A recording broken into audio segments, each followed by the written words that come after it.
All right, so in this video, we are going to talk about homesteading with rabbits. Rabbits can be a great addition to any homestead. They are extremely easy to take care of, very low cost as well. I do not spend very much money at all on feed or the care for the rabbits, essentially. I've got 6 breeders. A 50-pound bag of pellet will last me about a month, sometimes a little more.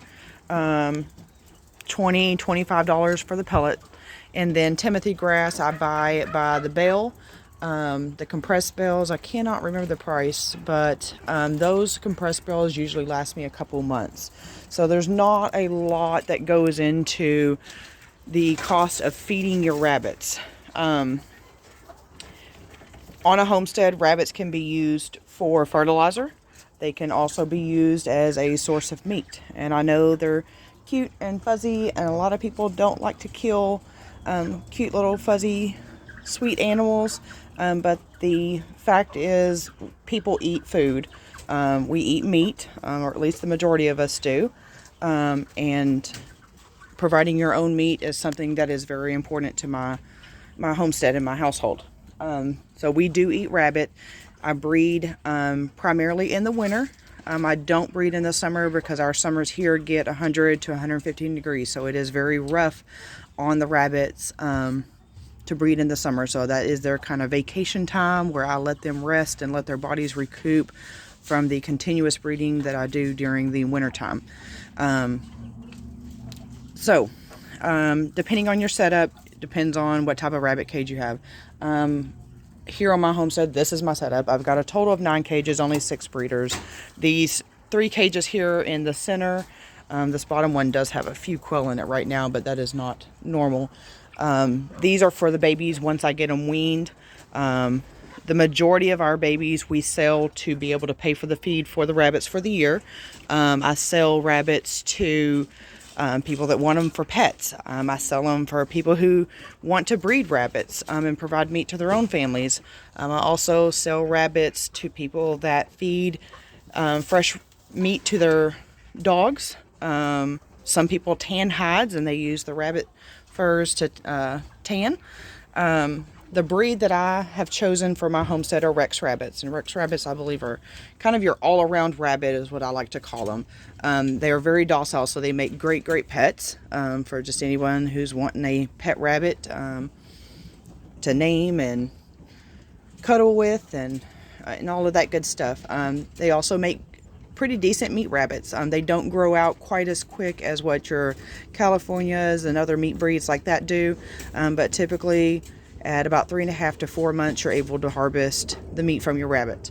And then they are great for hides. I believe, and I could be wrong, that Rex rabbits were originally bred in France for their fur back in the 20s, if I'm not mistaken.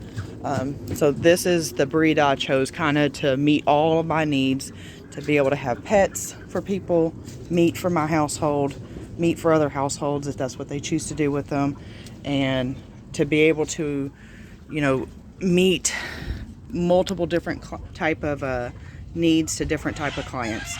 Right now, we currently have a litter in this cage here. This is Lynn. She is one of my breeders. This is the first litter that Lynn has given me. She is one of my newest bloodlines that I moved in this year. And she has 7 babies. They were just born yesterday, so they have no hair. So for those of you who have never raised rabbits or bred rabbits, baby rabbits are born with no hair. A lot of people, when they see a baby rabbit, they have no idea that they look like that. They think that they come out looking cute and fuzzy, and that is not true. They come out looking more like baby little mice or squirrels or something like that, possibly.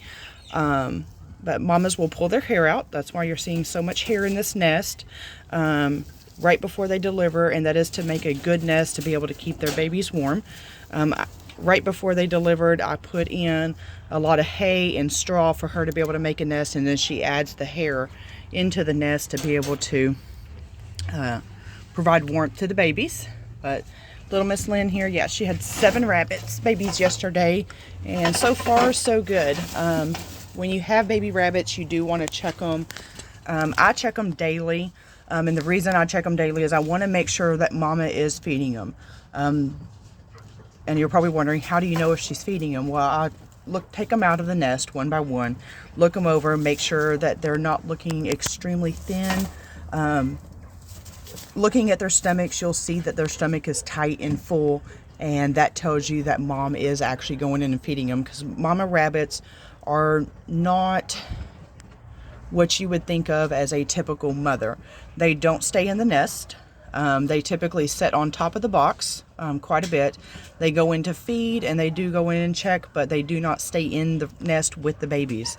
They come out, they do their own thing, and let the babies stay in that nest and just grow and feed when necessary. Here are the feed bowls.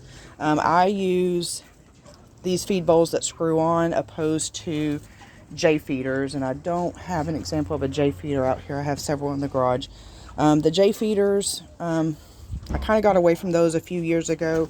They got to be a nuisance. I couldn't keep them on the cages. They rust. And these plastic little bowls, they screw on out here, but you can also twist this bowl, and there's a little spot on the bottom where the whole entire bowl will just come out, and then you can line it back up and put the bowl on, so it makes for easier cleaning. Water bottles, I don't use your standard water bottle that you see for most rabbit cages, like this one up here. I don't like these. It is very hard, in my opinion, to fill them up with a water hose. So I have switched over to these waterers by Rent-A-Coop. They do have a little dripper on them right there. And the best part about it is they open out here like this. So filling them up with the water hose is super, super easy. I have extras, so that way in the wintertime when my waterers are starting to freeze, then I can bring a fresh one out, take this one in, let it thaw, and then keep going as they continue to freeze. The tops come completely off as well. I need to put this one back on there pretty good, but the tops come completely off, makes it for easy cleaning. Instead of like that bottle up there that you cannot hardly get inside of. But yeah, rabbits on a homestead are great. They're easy. Butchering rabbits is not hard to do. A lot of people, there's some mixed information out there of how to butcher rabbits, and it's all boils down to what your personal preference is. Some people do cervical dislocation. I do not like that process. The meat will taste extremely earthy, in my opinion. I like to cut the artery in the throat when butchering and let the rabbit bleed out, and it cleans the meat for me. It gives me a nice, tasty, cleaner tasting meat. But if you're looking for rabbits, do your research, read reviews, see what process that you think would work best for you, and go with it. Give it a try, see what happens. But thank you for watching. If you like this video, subscribe.